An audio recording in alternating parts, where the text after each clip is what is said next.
Yan na usapan yan. Dapat ang abogado na ng Kingdom of Jesus Christ dyan ang mag-upos kung dapat i-upos yan dahil talagang search, para nag-implement na sila ng search warrant, hindi na sila nag-serve ng warrant of arrest. Pag ganun. And General, naging pahirapan din pati yung pagpasok ng mga pagkain. Biruin mo, nabanggit mismo, na-record din natin to, na pwedeng lumabas pero pag papasok ka raw, kailangan pa ng court order bago ka makapasok. Yung mga missionaries po ng Kingdom of Jesus Christ, dyan na po yung tirahan nila sa KOJC. Kumbaga, bago makapasok sa kanilang tahanan, kailangan pang kumuha ng court order at ipagpapaalam kay General Torre. Kalokohan yan, Admar. Hindi na yan pwede. Martial law na yan. Kalokohan yan. Kasi yan ang sinabi, di ba? Naka-mic si Torre, ha? Talagang dinala niya pa yung napakalakas niyang turotot. Walang lalabas, walang malala, walang lalabas. Mga ganun-ganun pa ang animal. Yung gusto lumabas na. Pero hindi ka makapasok. Ano to? Take over? Yun ang sinabi niya eh. Yung gusto lumabas na. Pero yung mga pag lumabas sa akin, hindi makapasok. Sino ka para sabihin mong hindi pwedeng pumasok dyan? Sabi nga ni, martial law na yan. Wala kang court order to take over KOJC. Asan ang court? Sandali. Linawin ho natin. Ang police, nasa executive branch. They only execute laws. Laws made by the House or laws implemented or napagdesisyonan na ng justice system natin, which is the judiciary. Okay? Pag yun po ay merong batas na inisyo from the court o take over, ganito, yan pwede. You only execute it. Pero dito, wala na. Si Torre na ang batas. Bawal nang lumabas. Dinaig mo pa si Kim Chiu. Walang biro. Dinaig niya pa si Kim Chiu. Kaya nga sabi ni dito ni Bato, wala na, martial law na yan. Hindi na yan, unlawful na yan. Very unlawful na yan. Very unlawful na yan. Kaya nga alam mo, akala ni Torre makakalusot sa dito. Lahat yan nakabidyo. Lahat yan ididemanda ng KOJC. Sasampa sa korte yan. That's illegal. Illegal po yan. Akala niya kasi makakalusot yung ganyan eh. Pag sinampa mo sa korte yan, yari ka dyan. Torre, akala mo makakalusot ka? Ngayon, manalangin ka, Torre, na makuha mo talaga si Pastor Kibuloy para at least may pera ka. Sa tingin ko, Torre, you are motivated by money. Tanda mo, Torre, for the love of money is the root of all evil. Yan talaga. You're motivated by money, by the reward. Kung sino man, saan mang galing yung reward na yan. Nabalita nga natin, di ba? Milyon-milyon na reward manggagaling sa Amerika. Bago ba yan? Hindi. Kay Marwan, ganyan din, di ba? Amerika, kaya atat na nilusob yun nang wala na sa plano kasi nilusob yun dahil atat na atat para makuha yung reward. Sa tingin ko, ganyan na nangyayari dito kay Torre. Opinion ko lang to Sa tingin ko, you are motivated sa love of money. Torre, that's the truth. Ngayon, akala mo, makukuha mo. Kung makuha mo, swerte ka dahil meron kang pensyon forever. Pero pag hindi mo nakuha, sigurado ako sa'yo. Wala kang pensyon. Dahil ididemanda ka. At yan, napakakitang-kita yung pruweba. Bawal pumasok. Ano ka? Sa'yo yan? Kailan pa naging sa'yo ang KOJC? Ang kapal ng mukha mo. Turuhin lang natin, very unlawful yan yung ganyan na sistema, ganyan na pamamaraan. Very unlawful. Sabi nito isa, nangitim na sa mukha sa kakahanap ng, hindi ho 10 million. 10 million, yun lamang po sa Pilipinas. Pero yung reward ng Amerika, alam ko umaabot ng 100 million peso. Okay? Hindi ko lang alam kung ano exact amount kasi into dollar yun yung ibibigay ng Amerika So, naku po, delicates talaga. O, di ba? O. Lawful yan. Opo. Batay po sa mga panayam namin, sa mga nag-o-observe doon sa legal din namin sa KOJC, Senador Bato, nag-split ito. May mga teams ito nakadedicate. For sure, alam na nila kung saan ang kanilang pupuntahan ng mga gusali doon sa mismong area. Pero ang napansin po ng mga... Ayan, sabi nito isa, $2 million from the US government. So, 120. Naku, grabe. Sabagay, kung meron ka nga namang 120 million, kahit wala ka ng pensyon, buhay ka na niyan. Diba? Ano sa tingin nyo? Missionaries natin na doon, after ng isang team na makapunta sa isang lugar, yung isang team na naman, same pa rin na lugar yung kanilang binubusisi. Di po ba, kung magkakaroon ng teams, ito yung mga nagsasabing KOJC should file a Supreme Court petition for writ of amparo. Nagano na po. Matagal na pong nagsampa ho ang KOJC. Nag-aantay na lang po ng desisyon. Ubaya mo talaga doon kung hahalughugin nila. Pero ang nangyayari, after na mahalughog ng isa, babalikan na naman ng isang team. So kumbaga sa isang lugar. Sigurado ba siyang ibibigay sa kanya yung pera? Yan. Alam mo, eto mga kababayan Mga kababayan, makinig kayong mabuti. Sa kasaysayan sa kasaysayan ng mundo, sa sibilisasyon, yung mga greedy na tao, akala nila forever makukuha nila. Hindi nila alam yung mga greedy nag-aaway-away. At hinahayaan yun ng Panginoon, yung kasalanan nila kainin sila. Hindi nyo mapapansin niya, mapapansin niyo yan sa Biblia. Marami ho sa history dyan sa Bible o sa Old Testament. Bakit hinahayaan ng Lord yung mga ganyan? Para kainin sila ng kanilang kasalanan. Eventually that would lead into repentance. But unfortunately, or hindi man magandang nangyayari, talagang yung iba sa kanila, they will not repent. Nalululong na sila doon, nagiging greedy na sila, at kaya bumabagsak yung mga kingdom o sibilisasyon. As a matter of fact, nasa kasaysayan ho yan, na ang daming kingdom ang bumagsak dahil akala nila they are all power. Eventually, sobrang greedy na nila dahil meron na silang pera. Kasi alam nyo, that's the deception of money. Ang deception ng money, akala mo kasi pag nakuha mo na yung certain amount, happy ka na. Pag na certain fame nakuha mo na, happy ka na. Panoorin nyo yung mga sikat na mga documentary. May isa nga ako huling pinanood, yung kay Elton John, yung kay Elvis Presley. Makikita nyo, lahat ng ginusto nila noon, una natutuwa sila, sumisikat sila But eventually, akala nila nung nakuha na nila lahat yung kanilang makukuha, some of them, they became greedy, more greedier every day of their life. Depressed. Kasi nga, yan ang problema sa tao. Ang akala ng tao, pag na-attain mo na yung ito, level ng fame mo, level ng pera mo, it will satisfy you. It will not. It will not. Kahit anong pera pa yan. Kasi yan ang that's how Satan deceive people.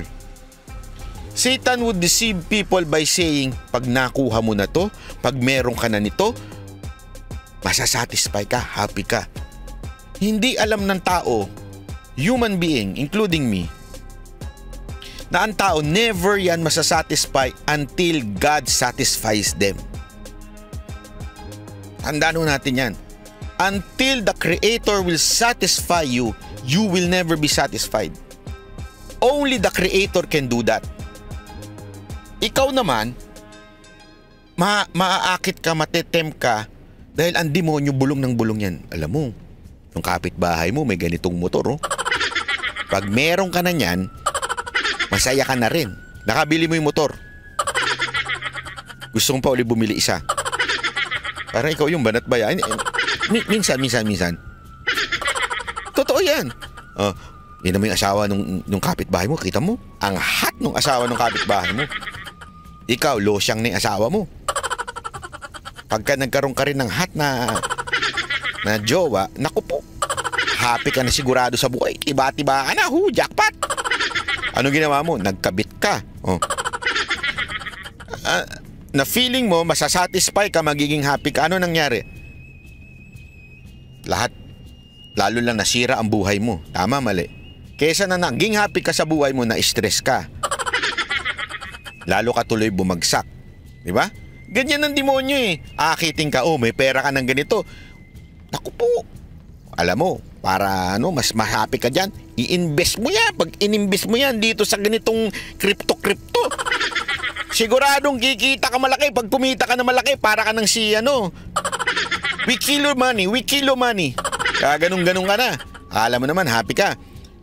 Pag invest mo, di ba? Dahil sa pagiging greedy mo, akala mo yayaman ka talaga. Nawala. Yaktay ka ngayon. Kasi nga ang demonyong ganyan mag-deceive eh. Diba? Ganyan mag-deceive ang demonyo. O akala mo forever na yan.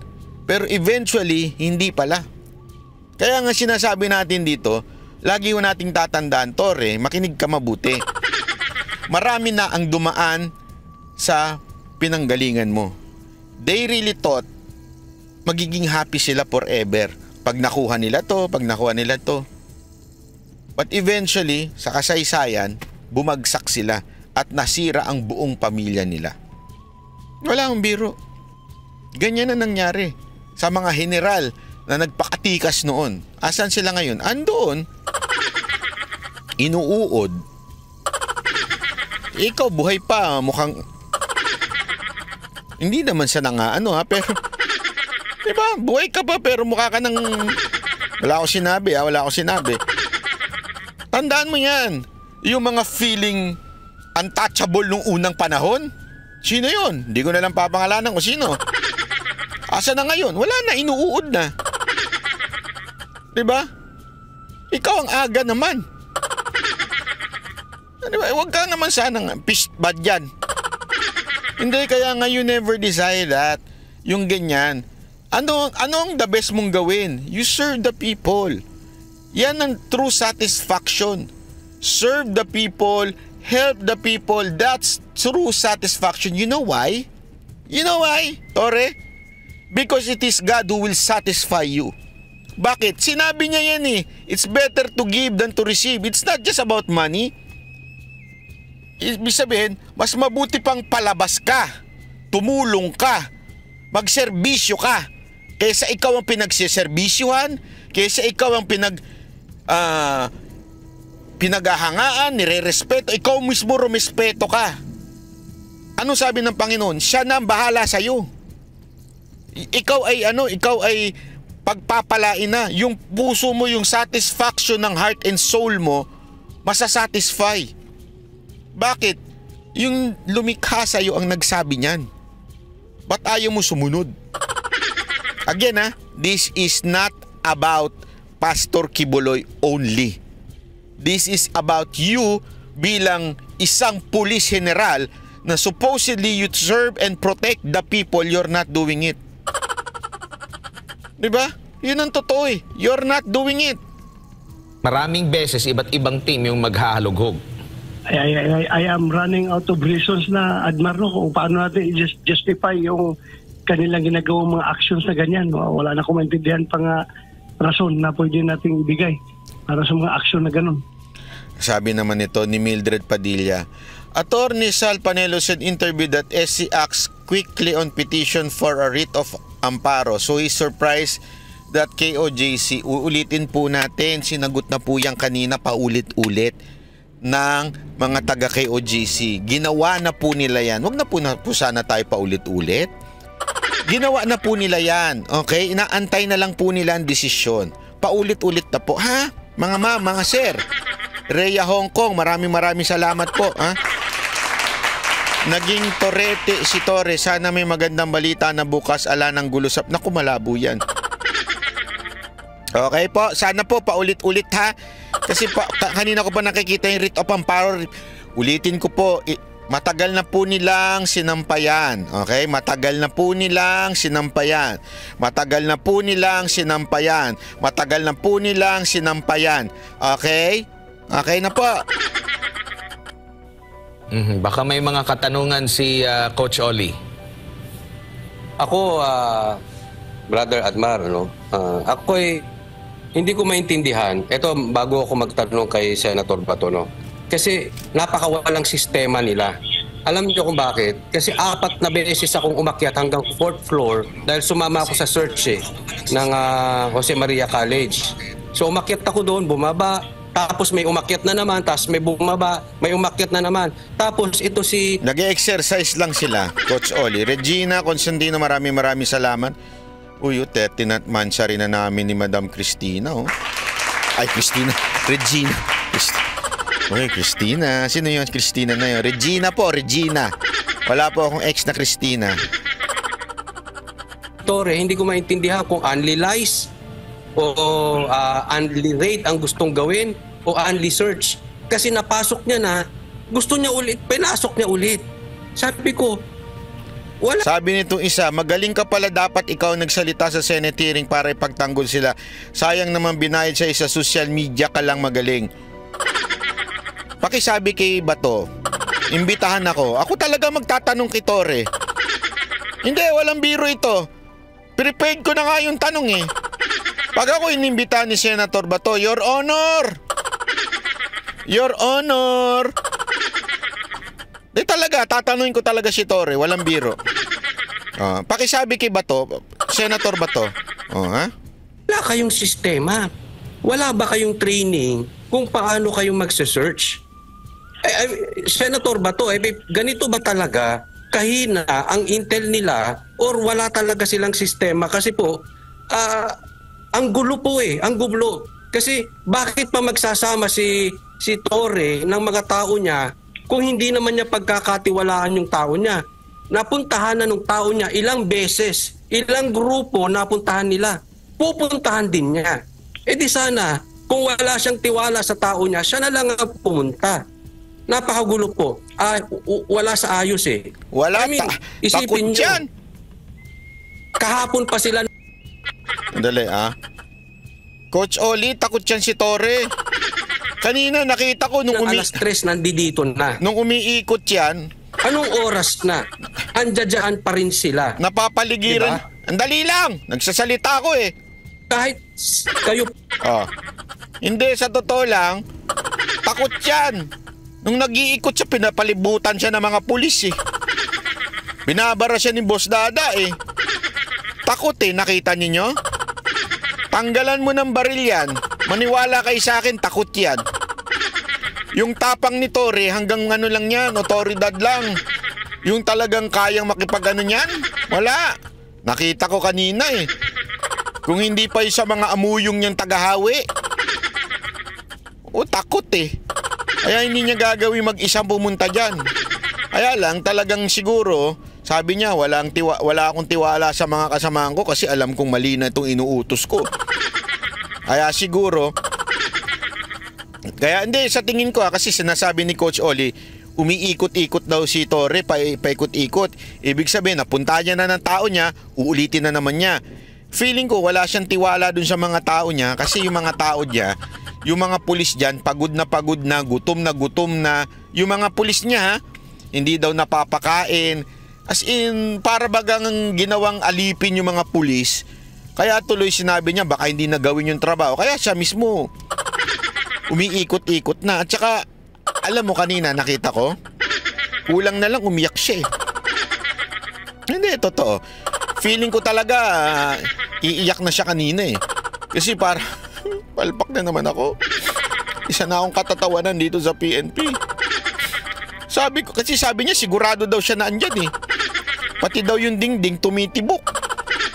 Mantakay mo sa dingding may tumitibok daw.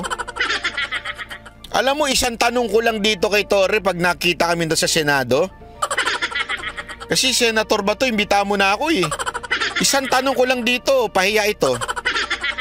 Sigurado ko, isang tanong lang ko dito. Kaya lang, sana maimbitahan ako. Pero wala eh. Po, puntahan kayo ng pulis sa bahay ninyo. Tapos diyan na matulog. Yung isa nga nahuli pang naninigarilyo. Bawal po sa Davao yan. Ako? Pulis ka, naninigarilyo ka. Naku, Ganyan po sila kadindi. si Jay Guevara nga eh. Nilulunok na lang yung usok eh. Nakita nyo naman ni Garillo si Jay Guevara dyan sa KOJC? Ha? Hindi niya na sinisindihan yung sigarilyo. Ginunguya na lang niya, kinakain na lang niya. Para talaga magkanikutin siya. Kung hindi naman, sisindihan niya tapos ilalagay niya sa loob yung parang mga Ilocano. Mga ganun. Tapos nasa loob lang. Tapos ito, mahuhuli mo na ni Garillo. Diba, Spencer? Mga balasubas eh, no? Bastos eh.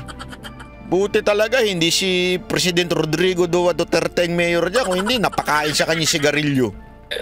Matutulog ka na. Hindi natin alam kung saan na umiihi yan eh. Sa laki kasi ng ng compound, baka mamaya dyan na umiihi yan. Saan padudumi ang mga yan? Diba? I mean, Senator... Mga sasalawal siguro nila. O kaya mga nakatampon sa mga yan para dun sa loob lang naiip. Grabe. Gago! Pato, tama ba yung sistema ng mga pulis na yan? Hindi na talaga. Hindi na. Wala na sa hulog yan. Grabe, na ano tuloy si Senator Bato doon. Parang pinagsabihan ni Coach Oli. Senator Bato, tama pa ba yan? Paalala lang, Coach Oli, si Senador Ru yung kausap ninyo. Wag naman masyadong Hindi, masyadong mainit ang ulo nito ni ni Coach Oli eh. Senator Bato, tama ba yan? Galit eh. Wala na sa hulog yung mga ginagawa nila. Ang mga kaso ba tayo? Kailang beses pa bubang kailangan i-search? Ayan na naman. Kasi balik-balik na Daan-daan lang! Nakakasagasa ka na, Coach Oli. po sila sa isang lugar.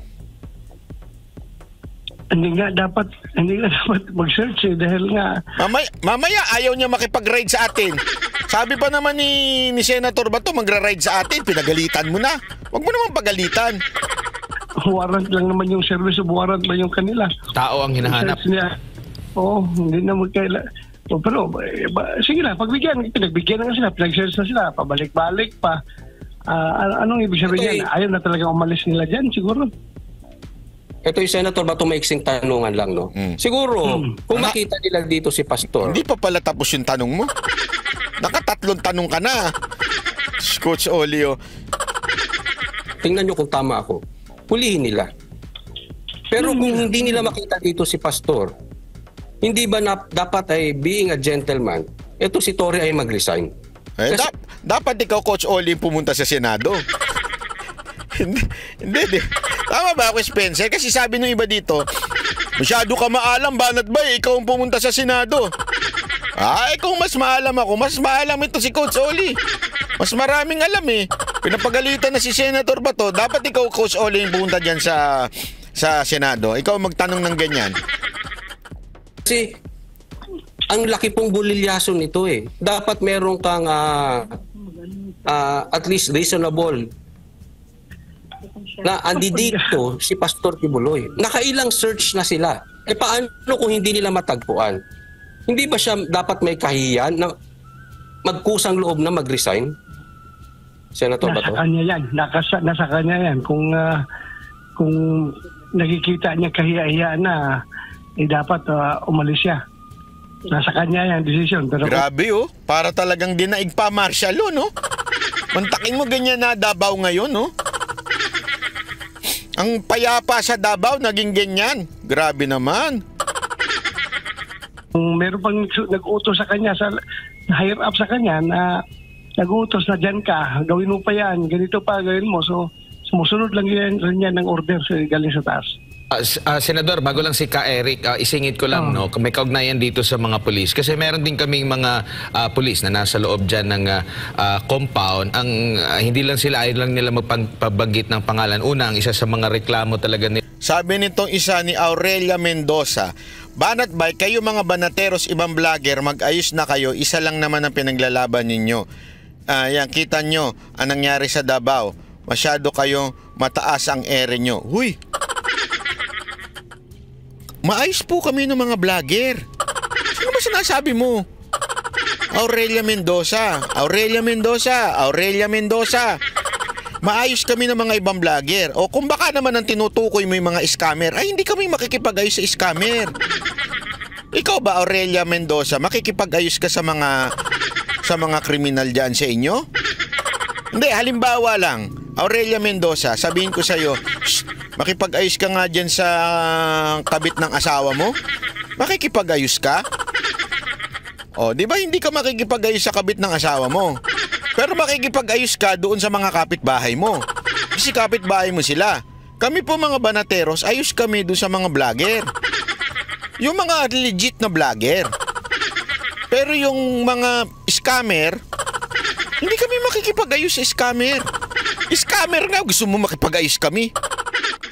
Para mo na rin sinabing, Banat Bay, baluktutin nyo na prinsipyo nyo. Gumawa na rin kayo ng scam. Diba? Huwag ganun. Kami pong mga vlogger, yung mga lehitimong vlogger na katulad namin, hindi man kami agree dun sa iba. Kami po ay walang ako ang dami kong hindi kinagreean sa ibang mga DDS vlogger, pero wala kaming problema. Yung mga legit, ha?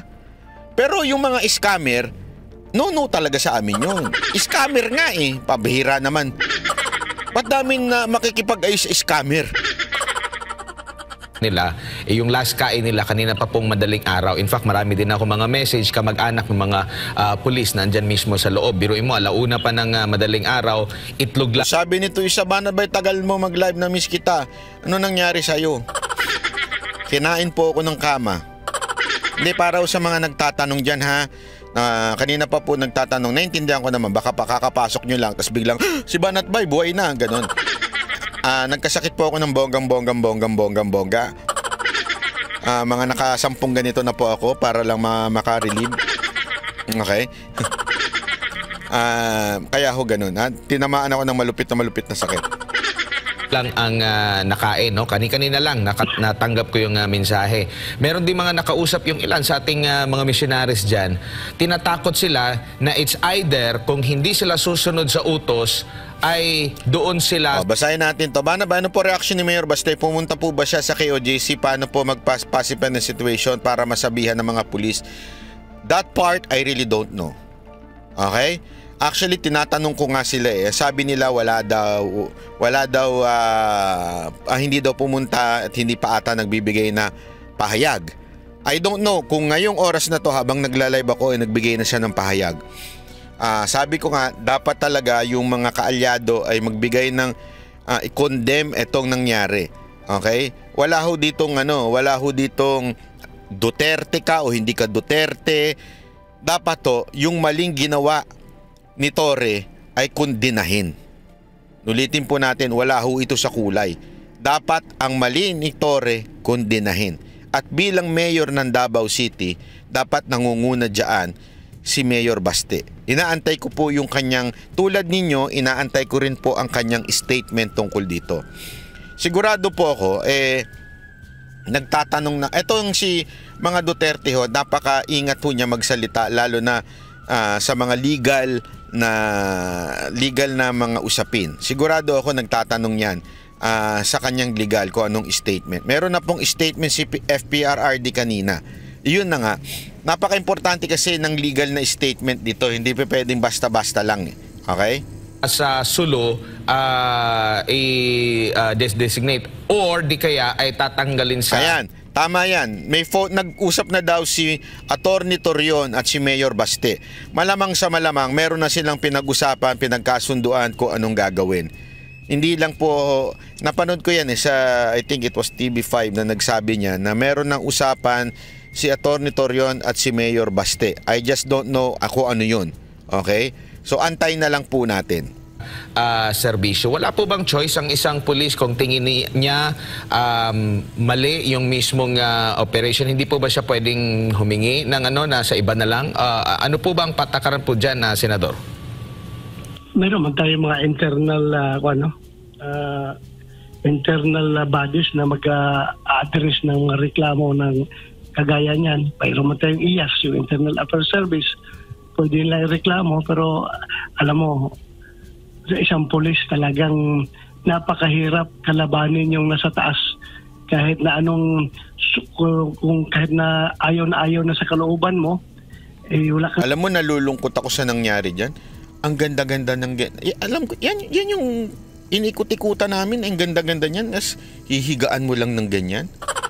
Napakabastos talaga ninyo. Sorry pero it's a sacred place for people of KOJC. Respetuhin naman natin. Ninyo. Very unprofessional itong kapulisan natin na nagpunta dito para kayong mga sanggano, mga tulisan ba kayo? Ang magagawa ko, sunod ka na sunod. Otherwise, umalis ka sa serbisyo kung hindi ka susunod sa order nila, kahit alam mo na bordering to illegal orders na yung pinapagawa sa'yo. So, napakahirap talaga sa isang ordinaryong pulis yung sitwasyon na yan. Bago lang talaga si Ka-Eric dahil mayroong bahagi doon sa Pakisagot na lang po yung paulit-ulit pong tanong kung bakit ngayon lang ako nag-live, ha? Kasi kung paulit-ulitin mo sasagutin, baka mamaya wala na mangyari sa atin. Lahat na lang ng nagtanong sasagutin ko. Hindi ko binabastos yung mga nagtatanong, ha? Pero pwede ho ba na pakisagot na lang po yung mga moderator natin, ha? Na nandoon yung ibang mga aircraft at mga sasakyan po ng KOJC. Meron ding nagbabantay doon ng mga missionaries at nakabukas yung kanilang camera. Ang nangyari, sabi ni Garsky, pag nag-raid sila, binababoy nila lahat ng lamesa namin dati ginawang ashtray ng mga pulis. Bastos, no? Wala talaga. Sinermonan pa sila ng mga pulis kasi sila daw ang nanggugulo. Ang sadya lang naman ng mga missionaries doon, madokumentuhan lahat ng kanilang mga ginagawa, no? Lahat maging transparent ang lahat po ng ginagawa. Masama po ba na habang nagsisearch sila, nakabukas po yung mga camera po namin, Senador, dahil sa dami nila at andun pa rin yung pangamba na posibleng hindi na sila magiging pulis, kundi magsasaka, magtatanim ng kung anumang ebidensya or kung anuman ang kanilang masamang gawin po doon sa lugar, Senador? Dapat lang gawin yan. Dapat magmamatsyag kayong lahat dyan, alerto kayo, at karapatan nyo yan. Yung transparency ay dapat afforded dyan, both sides. Hindi po pwedeng pagbawalan kayo sa pagre-record. The Pinoy Saudi Boys. Hi, maraming salamat Brother Admar, Brother MJ, and Coach Oli.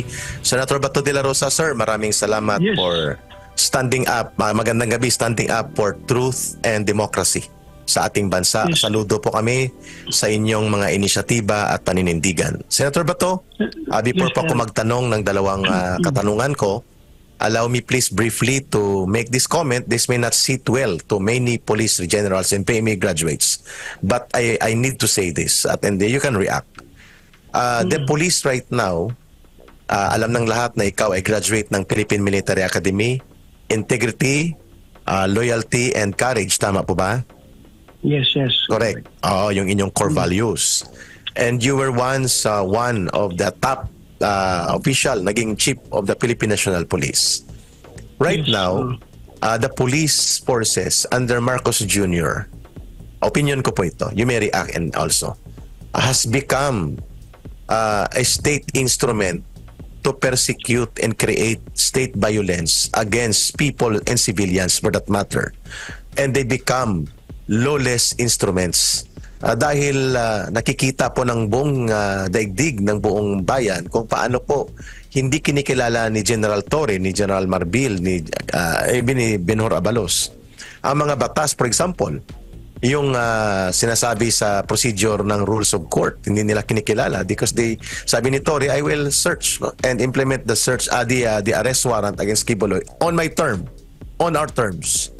Nobody can dictate on us. At kung may reklamo kayo, pumunta kayo sa korte. Hindi siya nakikinig sa mga abogado. Wala siyang legal procedure, basic man lang. So masakit ito, Senator Bato, na nanggaling po kayo sa organisasyon na pinilit po ninyong pinagsumikapan with former President Rodrigo Duterte na iangat ang professional capability ng Philippine National Police as a professional law enforcement agency of the country. And right now, they become like acting in many instances na parang private armed group, hindi po police at kawawa ang mga matitinong police at mga officers. Senator Bato, hindi po ba kayo nababahala to call out itong nangyayaring ito sa Senate on the floor? Dahil po the police should be the first to observe the rule of law and follow the rules of procedures of law. And they should be the one to ensure na ang mga sibilyan na inosente ay protektado. Hindi po sila nalalapag at nasasaktan o namamatay sa resulta ng mga procedure of violent execution of police operations na hindi kailangan. So of course, sa drug war, ibang bagay yun. You're fighting drug syndicates na mga hardcore criminal. Ito po'y kingdom, cathedral, worship compound ng mga reliyosong mga tao na hindi po mga kriminal at mga terorista. Senator Bato de la Rosa. Kaya yung opinion mo ay hindi ka nag-iisa sa opinion yan, opinion mo na yan. Karamihan sa mga tao na nag-observe sa mga pangyayari ay they're sharing with your opinion. Marami ring gano'n na obserbasyon at yung iba lang hindi lang kapagsalita. Mabuti ikaw you voice out your opinion at napakinggan ng mga kababayan natin. And ito lang masasabi ko kay Rick, kung ano man yung mga pagmamalabis o yung pag-aabuso, there is always a time for reckoning. As I have said, walang forever dito sa mundo. Walang forever. Meron talagang time for reckoning sa lahat ng mga bagay na yan. Sige lang, kung ano yung mga ginagawa ng pang-aabuso, as I have said, merong time for reckoning for everything. Alam mo, naisip ko nga dyan kanina, kasi hinarangan nila yung may hanger. Ibig sabihin yung landingan ng helicopter. Ang sabi nung iba baka bumaba daw doon si Secretary Abalos. Alam mo naman yung bida-bida rin yun, di ba? Parang artista ang datingan nun. Feeling ko, pag may nakita sila, darating si Abalos para siya yung bida. Yon. Okay? Second, maybe, yung dating mga sumuko o di kaya may nahuli na silang iba, kasi tandaan nyo, hindi lang naman si Pastor Kibuloy hinahanap nila eh. May nahuli na silang iba, tapos ilalanding nila doon. Kunwari, doon nila nahuli para patunayan na tama sila. Maaring ganun, di ba? Maaring ganun ang kanilang gawin para patunayan, kita nyo na, at meron na sila ngayong karapatan na pumasok dire-diretso, ipipresenta nila yung sa korte, o di kaya i-occupy yung place. Kaya nga nakakapagtaka, bakit sila hinarangan? Walang karapatan ng sino man na harangan yung lugar. Hindi sa inyo yan, Tore. Ano ka? Ikaw na may-ari, magpamembro ka muna dyan. Kasi ang may-ari niyan ay yung mga members ng KOJC, kaya wala kang karapatan humarang dyan. Diba? Napakawalang nyari nito talaga ni Tore. Yes, thank you, Senator Bato de la Rosa, for being candid. And I will be straightforward to you. I will, and we will stand by you and former President Rodrigo Duterte that the drug war, no matter how may there be questions about the implementation, is by and large nararapat at yun ay tama na nangyari sa panahon ninyo. And we will stand by you on that. Kasi nilabanan natin, at pati po ang pangingialam ng ICC, the International Criminal Court, which is a bogus entity in as far as our own sovereignty and judicial processes are concerned, Wala silang pakialam dito. And we will stand by you and former President Rodrigo Duterte and other generals of the PNP because of the intention without malice to be hard on the rule of law and the power of the force of rule of law against hardcore, hardened criminals na nagwawasak ng lipunan. Pastor Kibuloy and Kingdom of Jesus Christ and the people of KOJC are proven na ito'y mga mapayapa at masunurin sa batas ng mga tao at tumutulong pa sa pamahalaan, sa nation building and implementation of rule of law. Proven yan. Alam mo yan, Senator Bato, when you were still in Davao. Pastor Kibuloy, nagpupuo pala ng kapilya, tinyente ka pa noon at pareho tayo noon. May long hair pa tayo noon. Kahit pa paano, Senator Bato. Ang tumindig sa gilid po ninyo ay si Mayor Digong Duterte at ang mamamayan ng Davao at si Pastor Kibuloy. Tumulong po na magkaroon ng kapayapaan sa Davao laban sa terorismo ng communist terrorism group ng CPP, NPA, NDF. How do you look at this situation? Mabuti na lang po nagsasalita kayo sa Senado. Senator Bato de la Rosa, Senator Robin Padilla, at nabibigyan po ng boses kami, ang mamamayan at ang KOGC at marami pa pong mga Pilipino. At we thank also Senator Chis Escudero, the Senate President, for giving you the democratic space and right to represent the Republic in a democratic forum sa loob ng Senado at hindi ito nasasagkaan.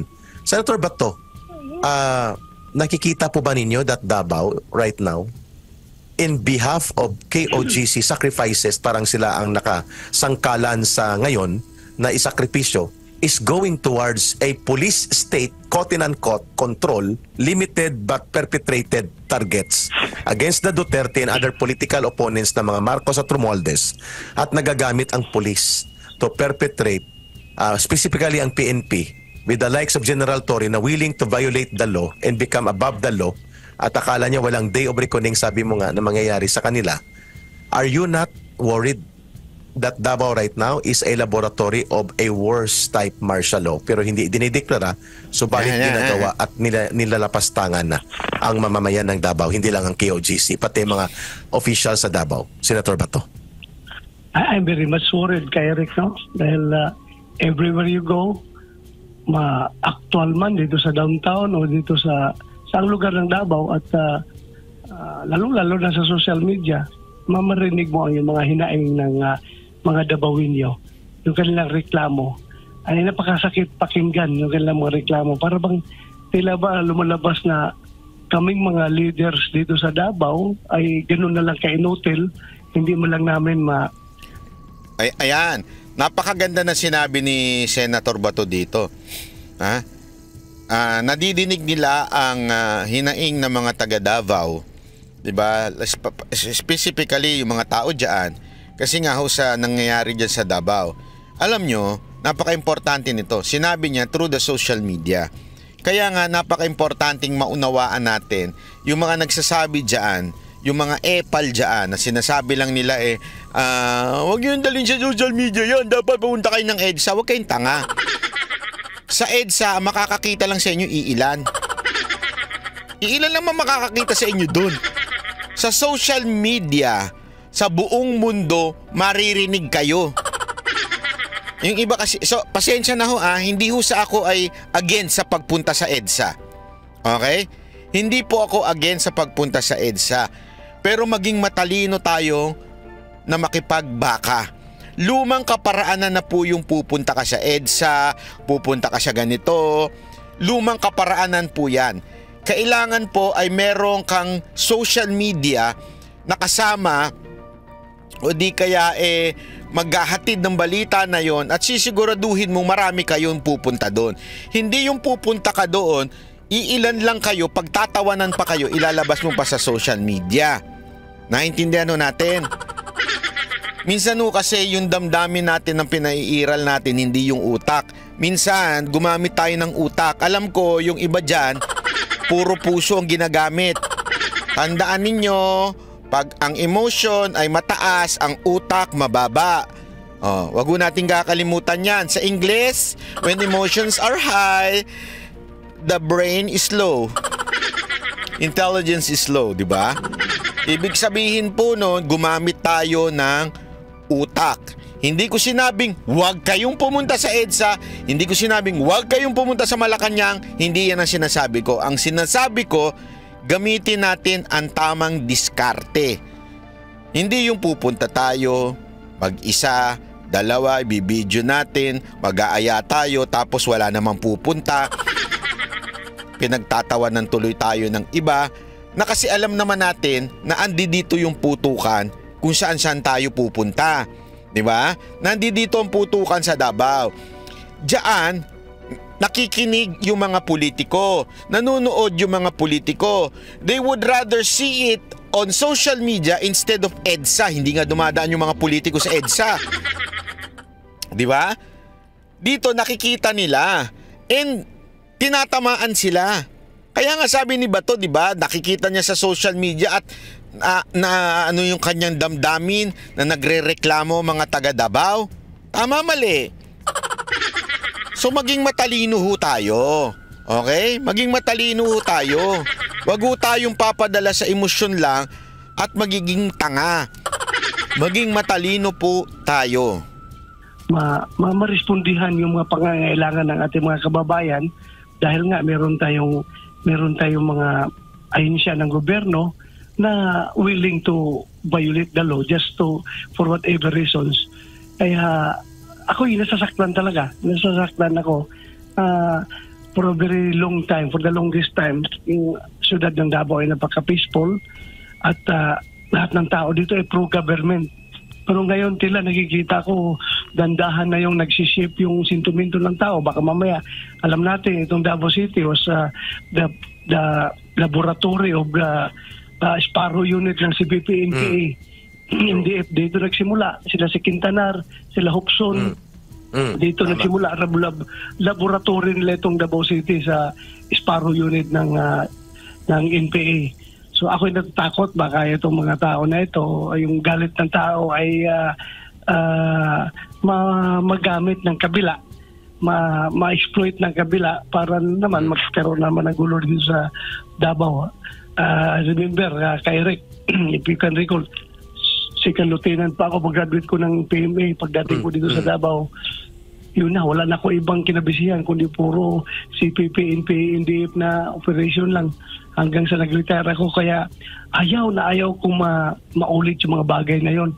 So sana naman itong mga bagong pulis ngayon, they should listen to my experience na napakahirap po yung kalaban mo yung the people who you have sworn to serve and protect, sila mismo ang magbibitray sa iyo dahil galit sila sa iyo. Ay, napakahirap kaya rin yung bang kinikwento ko sa inyo noon na diyan sa Mandog, naglalakad kami. May makasalubong kami sibilyan, tanungin namin, Nay, nabay NPA diya sa unahan? Wala sir, wala NPA diya, wala NPA. Paglakad mo, mga ilang steps wala, pagdating mo sa unahan, inambush ka na. So ibig sabihin talaga, wala sa gobyerno ang simpatiya ng mga tao na yon. At ayaw kong bumalik yon kay Rick dahil napakahirap na sitwasyon yon. Lalo na yung anak ko ngayon, police din. Makatikim siya na ganun klaseng buhay, napakahirap. Kaya sana makinig sila ngayon kung sino may yung from General. Ang ganda ng sinabi ni Senator Bato. Sana ho makinig yung mga pulis. Kasi ayan na ho, sinasabi na ho ni Senator Bato huwag niyo kalabanin ng community. As a matter of fact, alam niyo ho ba nung na-interview, kasi kasama ako yung nagbibideo nung na-interview si Palparan ni Mocha. Si Mocha ang una-una naka-interview kay Palparan bago ang ibang network. Si Mocha. Kasi tanda ko yon, panahon ni PRRD yon, kinontak kami. Hindi ko na lang sasabihin kung anong ahensya ng gobyerno kumontak sa amin para ma-interview si Palparan. Marami nga nag-question doon bakit in-interview si Palparan Pero gayon pa man, na-interview po namin. Alam niyo, sinabi ni Palparan, tinanong namin kung anong sikreto. Nasa social media yan. O nandito sa channel ko yun. Alam mo, sikreto? It's the community. Pag ang community kakampi mo, ilalaglag nila yung mga kalaban. Pero pag ang community, they feel na ang mga pulis ay threat sa kanila. Katulad nung kinikwento ni Bato. Pag tinanong mo kung naandyan ba yung mga NPA? Sasabihin sa'yo, wala. Pero naandyan. Diba? Kasi nga, kalaban mo community. Pero pagkakakampi mo ang komunidad, marami ka maa-accomplish. Kaya nga sana makinig kayo mga kapulisan. Ang mga community, especially yung mga taga Davao, o hindi lang mga taga KOJC, partikular ang taga Davao, yan ay proven na ginawang kakampi ni Pangulong Rodrigo Roa Duterte, yung dati niyong mayor, ang community. Kaya naging mapayapa yan, nawala ang mga rebelde dyan, ang mga terorista, nawala, dahil pinagsilbihan ng isang mayor ang komunidad. Halimbawa na po yan. Tapos ngayon, naglalagay kayo ng galit sa community. Sa tingin ninyo sa ginawa ninyong yan, ang magagalit lang po ba ay ang mga taga KOJC? Ito nga sinasabi ko nga sa inyo, may mga kapulisan akong kaibigan, mga opisyal na sinasabi nila, mali na yung ginagawa ng mga kabaro namin. Mali na. Pero siyempre, hindi sila makakapalag dahil hindi naman nila jurisdiction yan. Hindi naman po nila amo si Torre. Gayunpaman, kung sila nga nasasabi na nilang mali yung ginagawa ng mga kabaro nila, paano pa kaya yung community? Tama, mali. Di ba? Kaya napaka-importante itong community. Ikaw, Torre, sana maging lesson sa'yo to. Itong nangyari na to, you failed.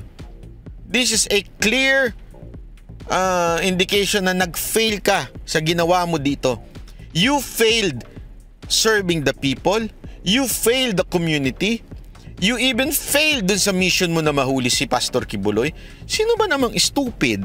Sabi kong, alam mo, ultimong Mocha Girls, pinagtatawanan ka eh.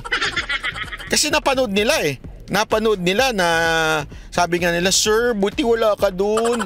O walang kami ng poging manager.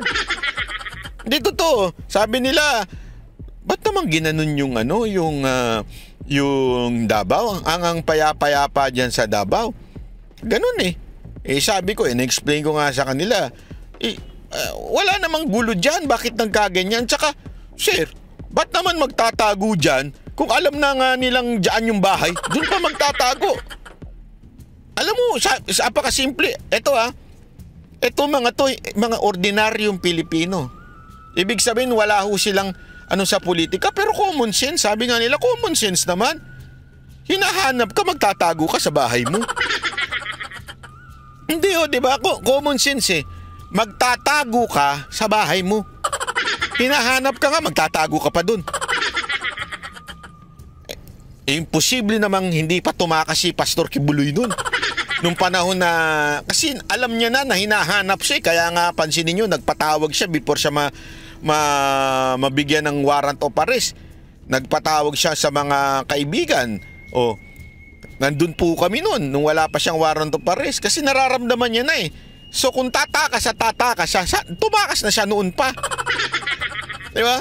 Hindi ho maglalagay yun dyan. Alam niya na nga may mangyayari sa kanya eh. Common sense naman, Torre. Common sense. Kung meron ka pa ha. Hindi, alam mo, nung nakikita ko sa kanya kanina, nakikita ko yung si Pero. Kilala niyo si Pero, di ba? Yung kay Moises. Yung kay Pero, nakailang plagues bago niya ma-realize na talagang ang Diyos ni Moises ay ang tunay na Diyos. Tsaka niya lang actually, ang tagal niya ma-realize hanggang namatay na siya. Di ba? Bakit? Kasi ilang plagues na yun, ilang himala na yung nangyari. Sa harapan niya, yung ahas, yung bato naging ahas, sa harapan niya, nakita niya yun sa buong mata niya. Pero 'di ba? Sabi nga ng Panginoon yung kanyang puso ay tumigas na. Wala na siyang makitang tama. Parang ganoon na nangyari. Hindi totoo, parang ganoon na nangyari kay Torre. Tumigas na yung puso niya. Para bang wala na siyang nakikitang tama. Talagang lahat na lang sablay. Tumigas na eh. Di ba? Torre, down to the lowest patrolman. Makinig naman sana kayo sa akin. I am sharing my experience na sana huwag na natin bumalik ang Davao sa kaniyang dark days ng Davao City na hindi ka makalabas, na hindi ka naka-open hammer yung 45 mo at ready kang makipagputukan kapag hindi mo alam, ang daming kalaban noon na nandiyan lang, napalibot. Alam nyo kung bakit? Tama to sinasabi ni Senator Bato eh. Ito mga pangyayari na to na naka-broadcast international, naka-broadcast hanggang sa bukid. Sigurado ako gagamitin ito ng mga NPA. Sasabihin nila, tingnan nyo na kung gaano kaabusado ang mga pulis. Ganyan pa naman ng mga NPA. Mga oportunista yung mga yan. Pag may nakitang kahirapan, gagamitin nila para makaaya sila ng mga estudyante. Diba? Para makaloko sila. Ganyan ng mga NPA. So sigurado ako napanood nila to. O tingnan nyo na. O walang nagawa ang mga Duterte. O ang mga pulis, mga abusado. Gagawin nila yan. Sasabihin nila yan. Gagamitin nilang parang weapon yan. Para yung mga makarecruit sila ng mga tatanga-tangang bata. Tapos kaya kayo bumitbit na kayo ng armas.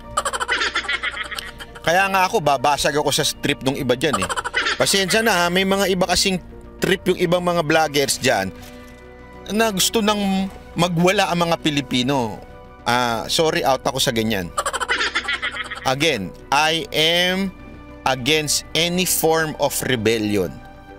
Sabi nga nila ito ang ibig sabihin na ang kaaway mo, pag binato ka ng bato, batuhin mo ng tinapay. Hindi yun literal. Ang ibig sabihin po lang nun simpleng-simple. Pag ikaw ginawa ng kasamaan ng ibang tao, huwag mong gagamitin ang kasamaan din para labanan sila. Lahat ay gawin mo sa tamang paraan. I would rather do the right thing instead of doing the wrong things at kalabang ko naman ay ang Diyos. Naintindihan ho natin? Marami ho kasi sa atin, pasensya na ho wala ho akong tinutukoy na vlogger. Ang tamaan sa pool. Wag ho kayong maniniwala sa mga vlogger that would encourage rebellion. Rebellion, wag ho tayong pumasok dyan. Ipapahamak lamang po tayo ng rebellion. Gawin pa rin po natin ang tamang paraan. Wag ho tayong papasok sa sedition, wag ho tayong papasok sa pagre-rebelde. Gawin po natin ito ng tama. Gawin po natin ito ng tama. Ang gamitin natin yung ating katwiran o righteousness, ika nga. At hayaan natin na ang Diyos ang gumalaw pa rin. Wag po natin ilalagay sa kamay natin ang otoridad, ang baril. Wag po tayong gagamit yan. Dapat matuto tayong gumamit ng tama. Manawagan tayo sa mga kinauukulan na mag-withdraw ng kanilang suporta sa gobyernong ito. And that is a legal way. Legal po yun. Okay? Legal po yun. Hindi po illegal na sabihin natin sa AFP, ipagtanggol nyo naman kami. Dahil ang AFP ang huling sandata ng bawat Pilipinong naaapi. Ganun lang. Kahit ho yung kapulisan. Hindi ho lahat ng pulis tarantadong tulad ho nito ni Torre. Marami pa rin pong kapulisan ang matitino. Marami pa pong kapulisan ang matutuwid. Manawagan tayo sa katuwiran. Huwag ho tayo mananawagan ng kasamaan. Ulitin ko, wala po akong pinariringgan kung tinatamaan sila. Sorry. Bot mo. So sana huwag na tayo bumalik sa ganung sitwasyon, kaya ayusin natin ang trabaho natin. Thank you, Senator Bato. Back to you, Admar, Senador, and MJ. Maraming salamat. Maidugtong ko lang kasi ang ganda na sinabi ni Fred B. God hardened Pharaoh's heart so his power will be revealed. Yan ho yung half. The other half, so that the Israelites learn how to trust in God. Kasi yun. The impossibility would happen if you trust in God.